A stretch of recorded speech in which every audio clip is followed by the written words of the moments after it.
नमस्कार मुलांनो, जे तुम्ही गाणं शिकण्यासाठी आलाय त्या सगळ्यांना मी आज काही टिप्स देणार आहे. जे सुरुवातीपासून आपल्याला गाणं काय शिकायचं आहे, कुठल्या प्रकारचं गाणं शिकायचं आहे, गाण्याच्या घराण्यांबद्दल काही माहिती असेल तर त्या प्रत्येक प्रकारची माहिती आपण आत्मसात करून घेण्याचा आपण प्रयत्न करायचा आहे. आज आपल्याला आधी पहिलं शिकायचं आहे की संगीत म्हणजे काय.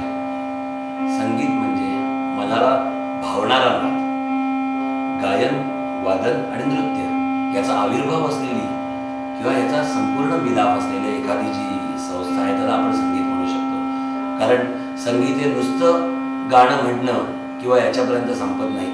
तुमच्या अभिनय त्याच्यातनं बोलत असतो, तुमचा त्या गाण्यातला आशय त्याच्यातनं बोलत असतो, त्या शब्दातला आशय त्याच्यातनं बोलत असतो आणि सुरांचा आशय तर आपल्याला व्यक्त करायचाच आहे.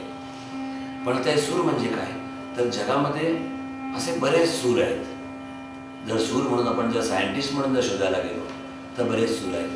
पण महत्त्वाचे स्वर जे संगीत गायनासाठी उपयोगी आहे, ज्याला आपण महत्त्वाचे नाद म्हणू शकतो, ते आहेत 12.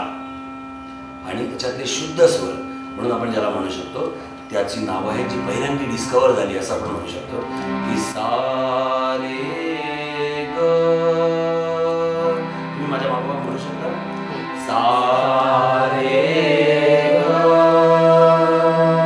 आता सा रे ग म प ध नि सा. सा रे ग म प ध नि सा. हे 7 जे स्वर आहेत त्याला संगीताचे मेन किंवा शक्तिस्थानं म्हटली जातात की सा रे ग म प ध नि. या 7 स्वरांना पण स्वतःची अशी नावं आहेत. साला म्हटलं जातं षड्ज, रेला म्हटलं जातं ऋषभ, ग ला म्हटलं जातं गंधार, म ला म्हटलं जातं मध्यम, प ला पंचम, द ला धैवत, नि ला निषाद आणि परत सा म्हणजे षड्ज.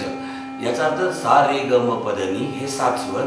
मग तुम्ही मला विचाराल की 12 स्वर म्हणजे तुम्ही काय म्हणालात, तर सा आणि रे याच्यामध्ये जो तुम्हाला स्वर एक मिळतो, एक नाद मिळतो सा रे, यामध्ये तुम्हाला मिळतो सा रे रे.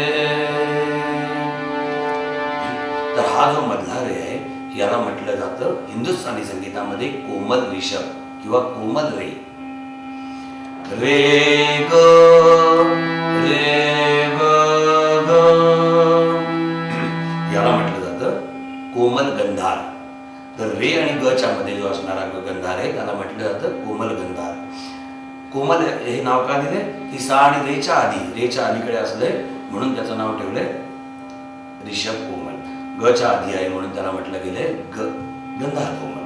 ग म मध्ये असा आपण जर प्रयत्न केला नाद शोधण्याचा तर आपल्याला आत्ता तरी सुरुवातीला काही मिळणार नाही. ग म बघा प्रयत्न केला नाही मिळत आहे. तर ग आणि म ची व्हायब्रेशन्स आहेत ती एका पाठोपाठ एक आहेत. तर त्यामुळे ग आणि म च्या मध्ये एकही स्वर नसतो. म प म प. आता याला आपण प कोमल म्हणू शकतो किंवा तीव्र मध्यम म्हणू शकतो. कारण प कोमल असं म्हटलं जात नाही. जनरली पहिल्यापासून संगीतामधला एक आशय असा स्पष्ट आहे की षड्ज आणि पंचम हे 2 नसतात. आपण पंचमदांना पंचम म्हणतो याचं कारण काय की त्यांच्यासारखा तोच पंचमदा आपण नाव ठेवले अर्धी बेळमुंदा. किंवा षड्ज आणि पंचम याला 2 नावं नाही आहेत. तर त्यामुळे मध्यम तीव्र असं आपण म्हणतो. मध्यम तीव्र याचा अर्थ मध्यमच्या पुढचा, म च्या पुढचा स्वर. त्याला पद कोमल म्हणण्याच्या ऐवजी आपण म तीव्र म्हणूया. हिंदुस्थानी संगीतात 2 प्रकारची लँग्वेज लिहिली जाते, एक पलुस्कर लिपी आणि एक भातखंडे लिपी किंवा लिपी लिहिली जाते. तर त्या प्रकारे आपल्याला जायचं तर मध्यम तीव्र व पंचम, प आणि ध मध्ये प ध ध ध कोमल, ध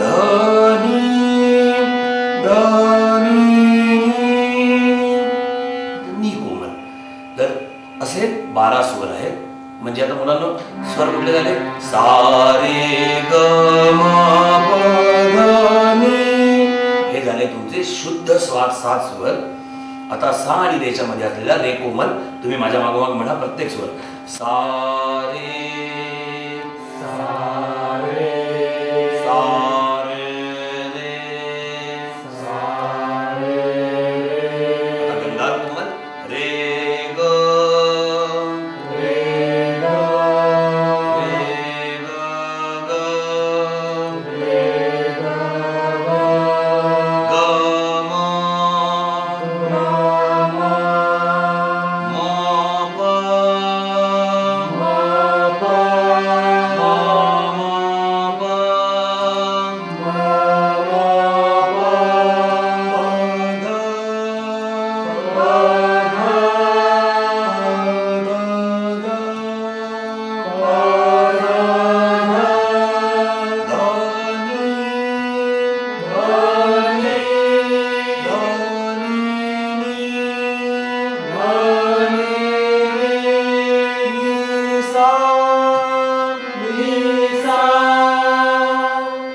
संगीतामध्ये 3 प्रकारचे ऑक्टिव्ज असतात.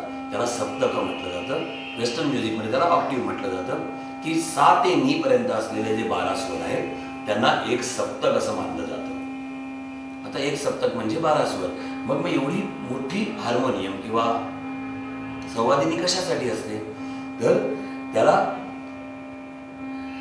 3 प्रकारचे माणसाचे आवाज असतात. एक असतो मंद्र सप्तकामधला, एक असतो मध्य सप्तकामधला आणि एक असतो ताल सप्तकामधला.